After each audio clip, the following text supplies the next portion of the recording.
నవ్య news కు స్వాగతం। ఈ రోజు వార్తలోని ముఖ్యాంశాలు।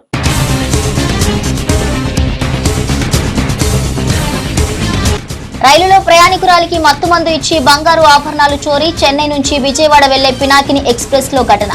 బాధితురాలికి చీరాల ప్రభుత్వ వైద్యశాలలో చికిత్స। ఘటనపై కేసు నమోదు చేసి విచారణ చేపట్టిన జీఆర్పీఎఫ్ పోలీసులు।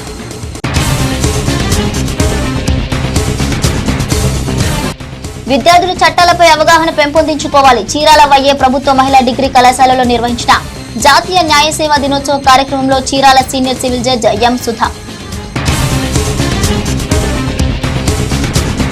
ఎస్సీ ఎస్టీ వర్గీకరణ పేరుతో కేంద్ర రాష్ట్ర ప్రభుత్వాలు రాజ్యాంగాన్ని అపహాస్యం చేస్తున్నాయి। చీరాల డాక్టర్ బిఆర్ అంబేద్కర్ భవన్ లో జరిగిన మాల మహానాడు మాల మహాసభ కార్యక్రమంలో మాల మహాసభ వ్యవస్థాపకులు మల్లెల వెంకట్రావు రైలులో పక్కనే కూర్చున్నారు। ప్రయాణికులలాగానే ఫుల్ కలరింగ్ ఇచ్చారు। పక్కనే కూర్చున్న మహిళకు మాయమాటలు చెప్పారు। ఇంతలోనే జ్యూస్ తాగమంటూ సదరు మహిళకు మత్తుమందు కలిపిన జ్యూస్ ని ఇచ్చారు। ఇక సీన్ కట్ చేస్తే బాధిత మహిళ అపస్మారక స్థితిలోకి చేరుకోగానే ఆమె మెడలోని బ్యాగులోని విలువైన బంగారపు ఆభరణాలను అపహరించి అక్కడి నుంచి ఉడాయించారు। కొద్దిసేపటికి మైకం నుంచి తేరుకున్న బాధితురాలు బ్యాగ్లోని మెడలోని ఆభరణాలు కనిపించకపోవడంతో ఆందోళనకు గురైంది। తోటి ప్రయాణికులు రైల్వే కూలీల సహకారంతో చీరాల రైల్వే స్టేషన్ లో అతి కష్టంగా చేరుకుంది। రైల్లో ప్రయాణికుల ముసుగులో తోటి మహిళకి మత్తుమందు కలిపిన జ్యూస్ తాగించి ఆపై అందిన కాడికి దోచుకుని పరారైన ఘటన చెన్నై నుంచి విజయవాడ వెళ్లే పినాకిని ఎక్స్‌ప్రెస్ లో వెలుగు చూసింది। బాధితుల వివరాల మేరకు చెన్నైకి చెందిన అనురాధ అనే మహిళ చెన్నై నుంచి పినాకిని ఎక్స్‌ప్రెస్ లో పర్చూరులోని బంధువుల ఇంటికి పినాకిని ఎక్స్‌ప్రెస్ లో చీరాలకు బయలుదేరింది। రైలు నెల్లూరు సమీపంలోకి వచ్చాక ప్రయాణికులు ముసుగులో ఉన్న దుండగులు ఆమెకు జ్యూస్ లో మత్తుమందు కలిపి పక్కా ప్రణాళిక ప్రకారం ఆమెకు అందించారు। జ్యూస్ తాగిన కొద్దిసేపటికే ఆమె మైకంలోకి వెళ్లడంతో ఆమె ఒంటిపైన బ్యాగులో ఉన్న సుమారు 10 లక్షలు విలువ చేసే బంగారు ఆభరణాలను అపహరించిన దుండగులు అక్కడి నుంచి పరారయ్యారు। రైలు ఒంగోలు సమీపానికి వచ్చేసరికి మత్తు నుంచి కొంతమేర కోలుకున్న బాధిత మహిళ అనురాధ తన బ్యాగును ఒంటిపై నగలను చూసుకోగా లేకపోవడంతో కంగారు పడిన మహిళ పక్కనే కూర్చున్న దుండగులు బ్యాగులు కనిపించకపోవడంతో ఆందోళనకు గురైంది। చీరాల వచ్చేసరికి అవి కనిపించకపోవడంతో పాటుగా ఆమె ఆరోగ్యం కాస్తంత క్షీణించడంతో గమనించిన తోటి ప్రయాణికులు రైల్వే కూలీలు అతి కష్టం మీద మత్తులో ఉన్న ఆమెను చీరాల రైల్వే స్టేషన్ లో దించేశారు। స్థానికుల సమాచారంతో రైల్వే స్టేషన్ కు చేరుకున్న 108 సిబ్బంది చికిత్స నిమిత్తం చీరాల ప్రభుత్వ వైద్యశాలకు తరలించారు। కాగా ఘటనపై కేసు నమోదు చేసుకున్న జీఆర్పీఎఫ్ పోలీసులు విచారణ చేపట్టారు। కుమార్ అండి, పర్చూరు మా పెద్దమ్మ మద్రాసు నుంచి పర్చూరు వస్తుంది। వస్తుండగా నెల్లూరు దగ్గర రాగానే ఈ కూల్ డ్రింక్స్ లో ఇచ్చేసేసి బంగారం అంతా ఇచ్చేసేసారు, అంటే స్ప్రే చేసేసేసారు। ఫస్ట్ బిస్కెట్లు ఇస్తే తీసుకోలేదు, ఇంకోటి ఏంటంటే కూల్ డ్రింక్ ఇచ్చినా తీసుకోలేదు। ఏంటంటే స్ప్రే చేసేసి కావంతున మెడలో ఉన్న 8 సవర్లు హారం ఒకటి, అదే హారం కాదులే, ఇది గొలుసు 8 సవర్ల గొలుసు ఒకటి, ఇంకోటి ఏమన్నా నల్లపూసల గొలుసు, బ్యాగ్, దాంట్లో కొద్దిగా క్యాష్ ఉన్నాయి। మొత్తం చేసేసి మొత్తం 10 లక్షల దాకా ఉంటుంది అండి। చీరాల్లో ఇక ఒంగోలు దాటంగానే మొత్తం వదిలేసేసింది। ఇక బ్యాగ్ కోసం అటు ఇటు తిరుగుతా ఇక ఆవంతున వాళ్ళ కేకేస్తే వాళ్ళు దింపారు। చీరాల అనురా, ఆయన రైల్వే ఎంప్లాయీ, మా ఇంటికి రావాలి। మెడలో ఏమన్నా మామూలుగా గొలుసు 8 సార్లు, అది తాడు, లోపల నల్లపూసల గొలుసు, క్యాష్ మొత్తం బ్యాగ్ తీసేసుకున్నా, మెడలో తీసి ఇక ఫోన్ చేసాము। ఫోన్ చేస్తే మా పెదనాన్న ఫోన్ చేశాడు, ఇది దిగిందా లేదా, 7:30కి మామూలుగా పెనాగిని దిగాలి కదా సార్, దిగిందా లేదని చెప్పి ఫోన్ చేస్తే ఈ లోపల చెప్పారు, మేము ఇంక అమ్మటినే బయలుదేరచ్చు చెప్పారు। ఇక ఆవంతన మత్తు వదిలేటప్పటికి ఇక కేకేసింది, అక్కడ ఈ లగేజ్ మోసేవాళ్ళు ఉంటారు కదా, వాళ్ళు దింపి కూర్చోబెట్టారు। ఇబ్బందిగానే ఉంది సార్, హాస్పిటల్ తీసుకొచ్చారు। చీరాల పట్టణంలోని వైఏ ప్రభుత్వ మహిళా డిగ్రీ కళాశాల ప్రాంగణంలో చీరాల మండల న్యాయ సేవాధికార సంస్థ ఆధ్వర్యంలో జాతీయ న్యాయ సేవా దినోత్సవం సందర్భంగా న్యాయ విజ్ఞాన సదస్సు జరిగింది। సదస్సుకు ముఖ్య అతిథిగా మండల న్యాయ సేవాధికార సంస్థ చైర్మన్ సీనియర్ సివిల్ జడ్జి ఎం సుధా హాజరయ్యారు। విద్యార్థులు చట్టాలపై అవగాహన పెంపొందించుకుని తద్వారా సమాజంలో బాధ్యతాయుతమైన పౌరులుగా మెలగాలని చీరాల మండల న్యాయ సేవాధికార సంస్థ చైర్మన్ సీనియర్ సివిల్ జడ్జి ఎం సుధా అన్నారు। చీరాల పట్టణంలోని వైఏ ప్రభుత్వ మహిళా డిగ్రీ కళాశాల ప్రాంగణంలో ఉన్నత న్యాయస్థానాల ఆదేశాల మేరకు చీరాల మండల న్యాయ సేవాధికార సంస్థ ఆధ్వర్యంలో జాతీయ న్యాయ సేవా దినోత్సవం సందర్భంగా న్యాయ విజ్ఞాన సదస్సు జరిగింది. సదస్సుకు ముఖ్య అతిథిగా మండల న్యాయ సేవాధికార సంస్థ చైర్మన్ సీనియర్ సివిల్ జడ్జి ఎం సుధా హాజరయ్యారు. ఈ సందర్భంగా సీనియర్ సివిల్ జడ్జి ఎం సుధా విద్యార్థులకు వివిధ చట్టాల గురించి అవగాహన కల్పించారు. కార్యక్రమంలో చీరాల బార్ అసోసియేషన్ అధ్యక్షుడు రమేష్ బాబు, కళాశాల vice principal Neelakumari, Chirala 1 town SI Kamalakar, న్యాయవాదులు రామకృష్ణారెడ్డి, ఈశ్వరిరెడ్డి, రాజేశ్వరి, పిఎల్వీలు సయ్యద్ మతీన్ తదితరులు పాల్గొన్నారు. కల్పించాలనే ముఖ్య ఉద్దేశంతో అట్ ద సేమ్ టైం ఇంకోటి ఏంటంటే ఎవరైతే ఆర్థికంగా వెనుకబడి ఉన్నారో, వీకర్ సెక్షన్స్ ఉన్నారో, ప్రకృతి వైపరీత్యాల వల్ల నష్టపోయి ఉన్నారో, హ్యూమన్ ట్రాఫికింగ్ అనేది ఒక మనుషులు ఎవరైతే హ్యూమన్ ట్రాఫికింగ్ చేయబడతారో వీళ్ళందరికీ కూడా ఉచితంగా న్యాయం అందించాలని ఈ లోక్ అదాలత్ చట్టం అనేది చెప్పబడుతుంది. ఏదైనా సమస్య వచ్చినప్పుడు మేము లాయర్ని పెట్టుకోలేము, మాకు ఆర్థిక స్థోమత లేదు, మేము కోర్టు వరకు రాలేము అనుకున్నప్పుడు మీ సమస్య ఏదైతే ఉందో అది ఒక పేపర్ మీద రాసి పోస్ట్లో పంపించినా తరలేదు, లేదంటే మాకు ఒక ఫ్రంట్ ఆఫీస్ అని ఒకటి ఉంటుంది కోర్టు లోపలే, ఆఫీస్కి వచ్చి మా సమస్య ఇది, మాకు ఇలా ఉంది అని మీకు ఎవరితో అయితే సమస్య ఉందో వాళ్ళని కోర్టుకి పిలిపించి మీ సమస్య ఏదైతే ఉందో అది మేము పరిష్కరించడానికి చాలా వరకు ప్రయత్నాలు చేస్తాం. ఒకవేళ అక్కడ లోక్ అదాలత్లో ఆ సమస్య అనేది పరిష్కరించకపోతే మళ్ళీ మేము లీగల్గా వెళ్ళండి, ప్రొసీడ్ అవ్వండి. ఒకవేళ మీకు మాకు న్యాయవాదిని పెట్టుకునే అడ్వకేట్ పెట్టుకునే స్తోమత లేదు అంటే మీకు ఉచితంగా ఒక లాయర్ని కూడా అపాయింట్ చేయడం జరుగుతుంది ఈ లీగల్ సర్వీసెస్ అథారిటీస్ ద్వారా. సో మీరందరూ ఈ యొక్క చట్టాలు మినిమం నాలెడ్జ్ మీకు ఉండాలి. ఎంతసేపు వేరే నాలెడ్జ్ చేస్తే కాదు. ముఖ్యంగా నేను చెప్తున్నానమ్మా, కోర్టులో మేము విషయాలు చూస్తున్నప్పుడు సెల్ ఫోన్లో పరిచయం అయిపోయి పెళ్లిళ్ళు చేసుకొని మళ్ళీ అట్లా వెళ్ళిపోయి ఒక్కసారి అలాంటిదో ఏ అమ్మాయి జీవితంలో జరిగినా కూడా తర్వాత చాలా కష్టాలు పడాల్సి వస్తుంది. పేరెంట్స్ ఏదో అవి సప్రెస్ చేసి పెళ్లి చేసినా కూడా లైఫ్లో ధైర్యంగా ముందుకు వెళ్ళగలిగే పరిస్థితులు అయితే ఉండవని నేనైతే చెప్తున్నాను. చక్కగా చదువుకోండి, తల్లిదండ్రులకి మంచి పేరు తీసుకురండి, మరి మంచి ఇన్స్టిట్యూషన్ కూడా మీ వల్ల మంచి పేరు రావాలని మరి నేను ఆశిస్తున్నాను. చీరాల పట్టణంలోని డాక్టర్ బిఆర్ అంబేద్కర్ భవన్ లో ఎస్సీ ఎస్టీ వర్గీకరణ వ్యతిరేక పోరాట కమిటీ ఆధ్వర్యంలో మాచవరపు జూలియన్ అధ్యక్షతన మాల మహానాడు మాల మహాసభ పేరిట నాయకుల సమావేశం జరిగింది. ఈ సమావేశానికి ముఖ్య అతిథిగా మాల మహాసభ వ్యవస్థాపకులు మల్లెల వెంకట్రావు హాజరయ్యారు. ఎస్సీ ఎస్టీ వర్గీకరణ పేరుతో కేంద్ర రాష్ట్ర ప్రభుత్వాలు రాజ్యాంగాన్ని అపహాస్యం చేస్తున్నాయని మాల మహాసభ వ్యవస్థాపకులు మల్లెల వెంకట్రావు ఆరోపించారు. చీరాల పట్టణంలోని డాక్టర్ బిఆర్ అంబేద్కర్ భవన్ లో ఎస్సీ ఎస్టీ వర్గీకరణ వ్యతిరేక పోరాట కమిటీ ఆధ్వర్యంలో మాచవరపు జూలియన్ అధ్యక్షతన మాల మహానాడు మాల మహాసభ పేరిట నాయకుల సమావేశం జరిగింది. ఈ సమావేశానికి రాష్ట్రంలోని అన్ని జిల్లాల నుంచి మాల సంఘాల ముఖ్యమైన ప్రతినిధులు హాజరయ్యారు. కాగా సమావేశానికి ముఖ్య అతిథిగా పాల్గొన్న మాల మహాసభ వ్యవస్థాపకులు మల్లెల వెంకట్రావు మాట్లాడుతూ సుప్రీంకోర్టు ఇచ్చిన వర్గీకరణ క్రిమినల్ తీర్పు రాజ్యాంగ వ్యతిరేకమైందన్నారు. రిజర్వేషన్ల క్రిమిలేయర్ 50% రిజర్వేషన్ల పరిమితిని 9 మంది న్యాయమూర్తులు బెంచ్ తీర్పిస్తే ఇప్పుడు అదే న్యాయస్థానంలో 6 న్యాయమూర్తులు ఇచ్చిన ఎస్సీ ఎస్టీ క్రిమిలేయర్ తీర్పు ఏ విధంగా చెల్లుబాటు అవుతుందని మల్లెల వెంకట్రావు ప్రశ్నించారు. 9 మంది మెజార్టీ రాజ్యాంగ ధర్మాసనం ఇచ్చిన తీర్పును 6 న్యాయమూర్తుల రాజ్యాంగ ధర్మాసనం అతిక్రమించడం ఏ విలువలు కాపాడటం కోసమని ప్రశ్నించారు. మెగా డిఎస్సీ ప్రకటించిన ప్రభుత్వం ఎంఆర్పీఎస్ బ్లాక్ మెయిల్ కు తలొగ్గి డిఎస్సీ వాయిదా వేయడం సిగ్గుచేటని అన్నారు. రాష్ట్రంలో 5% ఉన్న మాదిగల కోసం 95% ఉన్న ఓసీబీసీ మైనారిటీ వర్గాల నిరుద్యోగుల భవిష్యత్తు నాశనం చేయటం ప్రభుత్వానికి న్యాయం కాదన్నారు. ఇక వెంటనే ప్రభుత్వం మెగా డిఎస్సీ నోటిఫికేషన్ ప్రకటించాలని డిమాండ్ చేశారు. ఎస్సీ వర్గీకరణ అమలు కాకుండా మాలల ఉద్యమాన్ని గ్రామ స్థాయి నుంచి నిర్మించాలని, ఇందుకు గాను రాజకీయ పార్టీలు నాయకులను కలిసి వాస్తవ పరిస్థితి అన్ని వివరించి వర్గీకరణ అంశంలో తటస్థ వైఖరి అవలంబించాలని కోరాలని సదస్సు ఏకగ్రీవంగా తీర్మానించింది. ఈ సమావేశంలో ఐక్యవేదిక రాజేష్, మాల మహానాడు కొండలరావు, దార్ల శాస్త్రి, దేవరపల్లి బాబురావు, మల్లెల బుల్లిబాబు, శామ్యూల్, డాక్టర్ చప్పిడి తదితరులు పాల్గొన్నారు.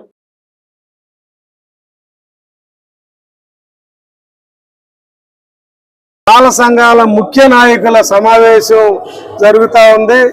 సుప్రీంకోర్టు ఇచ్చిన తీర్పును అనుసరించి, రాజ్యాంగ వ్యతిరేక తీర్పును అనుసరించి కేబినెట్ లో చంద్రబాబు నాయుడు కమిషన్ వేస్తానని చెప్పి ఆయన ప్రకటించడం జరిగింది. దాన్ని నిరసిస్తూ ఎలాంటి కమిషన్ వేసే అధికారం సుప్రీంకోర్టు చెప్పిన రాష్ట్ర ప్రభుత్వానికి లేదని మేము తెలియపరుస్తా ఉన్నాం. ఎందుకంటే రాజ్యాంగబద్ధమైన ఎస్సీ కమిషన్ రాజ్యాంగమైన ఆర్టికల్ 338 ప్రకారం అది కాన్స్టిట్యూషన్ బాడీ. ఆ బాడీ మాత్రమే ఎస్సీ ఎస్టీల పట్ల ఏ చర్యలు తీసుకోవాలో పార్లమెంటు ద్వారా ప్రెసిడెంట్ ఆఫ్ ఇండియాకి తెలియపరుస్తుంది.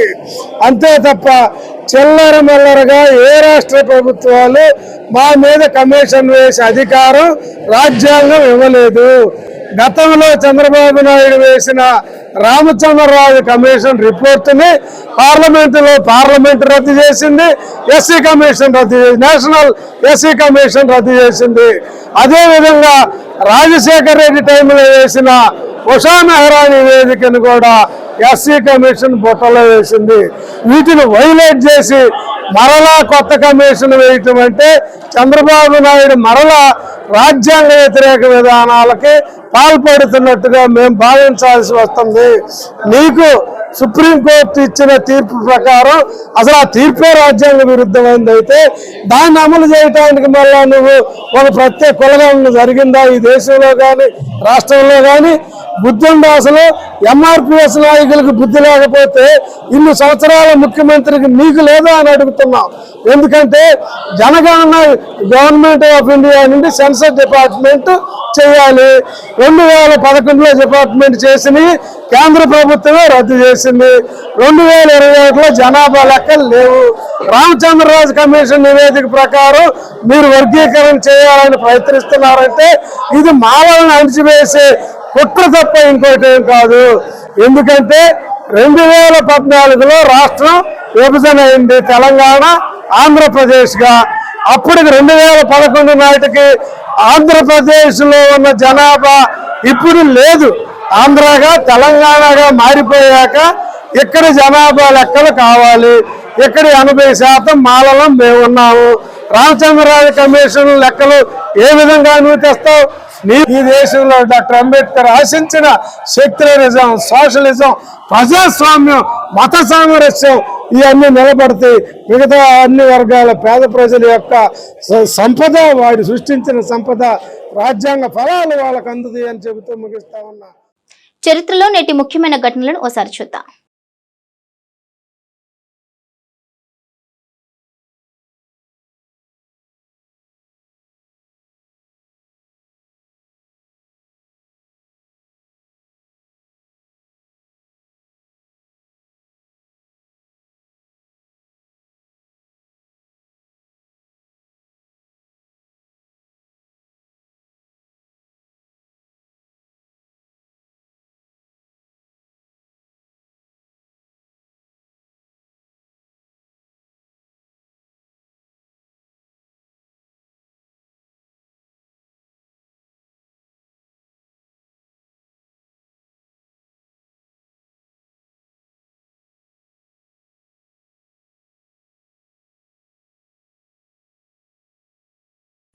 పర్చూరు నియోజకవర్గంలోని చిన్నగంజాం మండలం సంతారావూరు గ్రామంలోని శ్రీ లక్ష్మీ చెన్నకేశవ స్వామి ఆలయంలో అద్భుత ఘట్టం ఆవిష్కృతమైంది.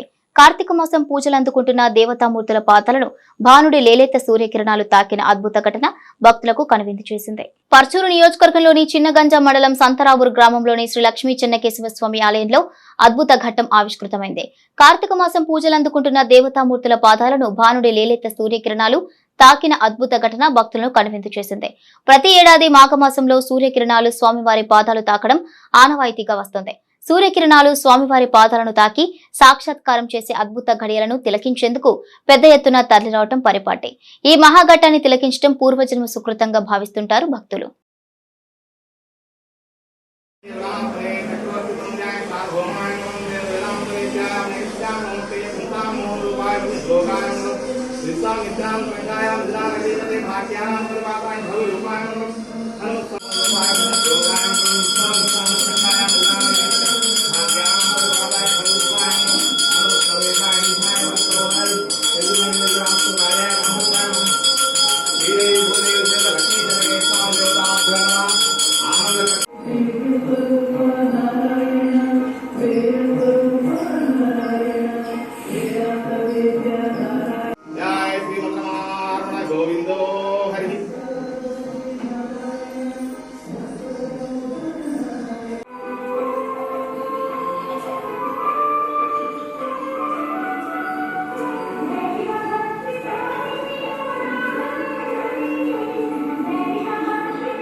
సరదాగా స్నేహితులతో కలిసి ఈతకు వెళ్లిన విద్యార్థి ప్రమాదవశాత్తు నీటి కుంటలో మునిగి మృతి చెందిన విషాద ఘటన పర్చూరు నియోజకవర్గంలోని ఇంకొల్లు మండలం దుద్దుకూరు గ్రామంలో చోటు చేసుకుంది. పర్చూరు నియోజకవర్గంలోని ఇంకొల్లు మండలం దుద్దుకూరు గ్రామంలోని ఆచార్య రంగా జడ్పీ ఉన్నత పాఠశాల విద్యార్థి చేజర్ల వరుణ్ తేజ్ నీటి కుంటలో పడి మృతి చెందిన సంఘటన శుక్రవారం రాత్రి వెలుగు చూసింది. గ్రామానికి చెందిన వరుణ్ తేజ్ స్థానిక పాఠశాలలో 8వ తరగతి చదువుతూ బీసీ వసతి గృహంలో ఉంటున్నాడు.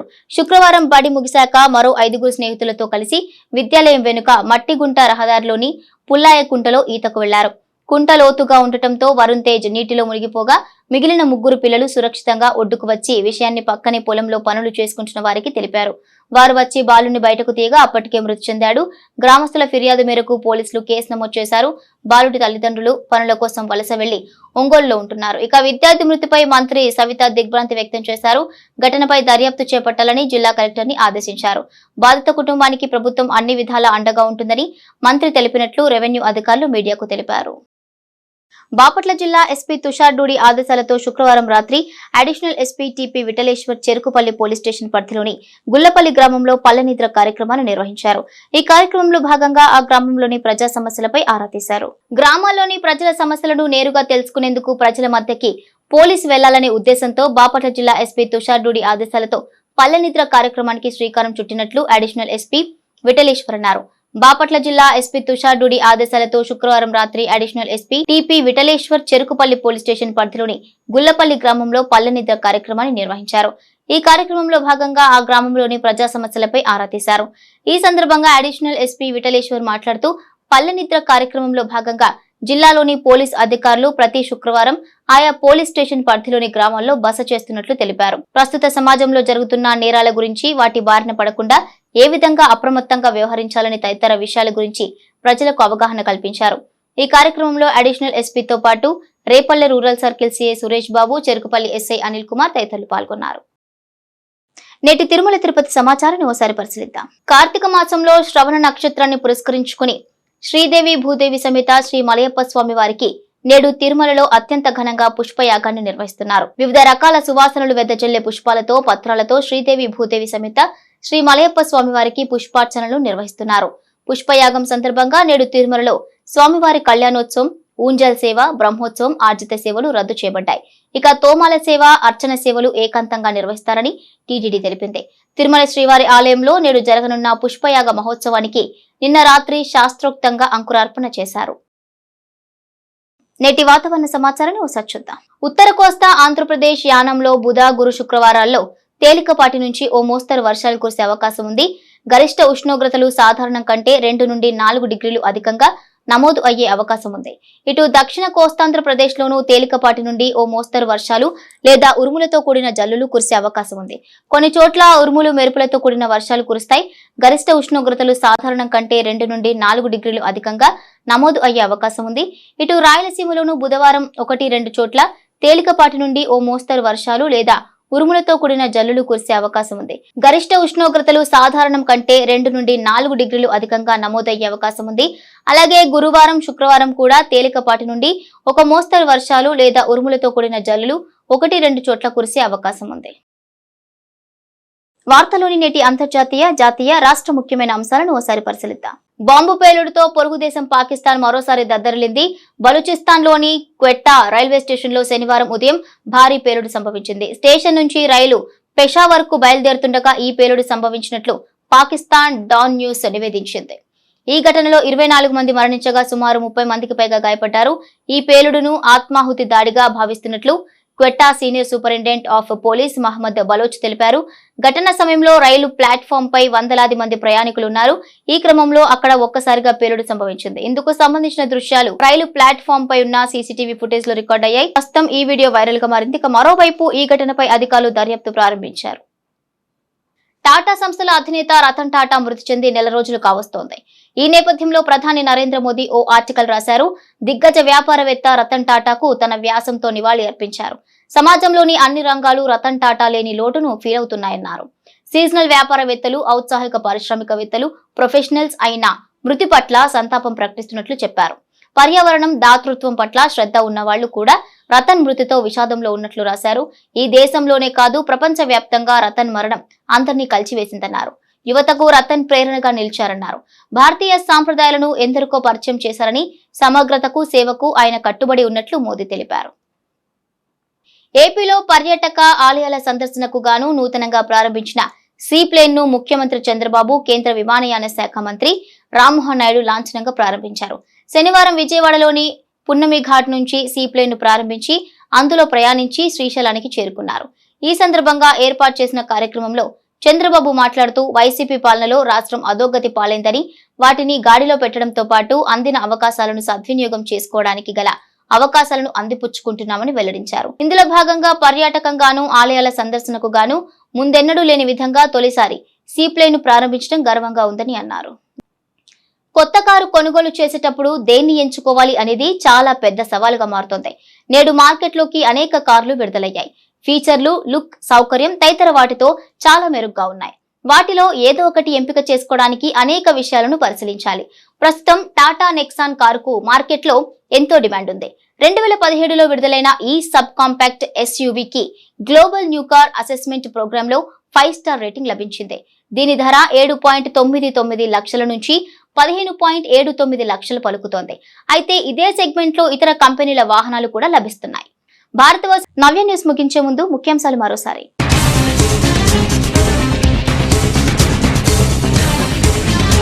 రైలులో ప్రయాణికురాలికి మత్తుమందు ఇచ్చి బంగారు ఆభరణాలు చోరీ. చెన్నై నుంచి విజయవాడ వెళ్లే పినాకిని ఎక్స్ప్రెస్ లో ఘటన. బాధితురాలికి చీరాల ప్రభుత్వ వైద్యశాలలో చికిత్స. ఘటనపై కేసు నమోదు చేసి విచారణ చేపట్టిన జీఆర్పీఎఫ్ పోలీసులు.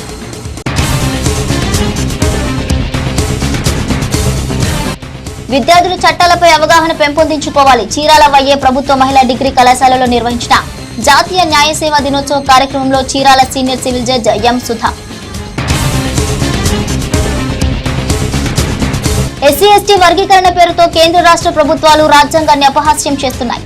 చీరాల డాక్టర్ బిఆర్ అంబేద్కర్ భవన్ లో జరిగిన మాల మహానాడు, మాల మహాసభ కార్యక్రమంలో మాల మహాసభ వ్యవస్థాపకులు మల్లెల వెంకట్రావు. నవ్య న్యూస్ ఇంతటితో సమాప్తం. నమస్కారం.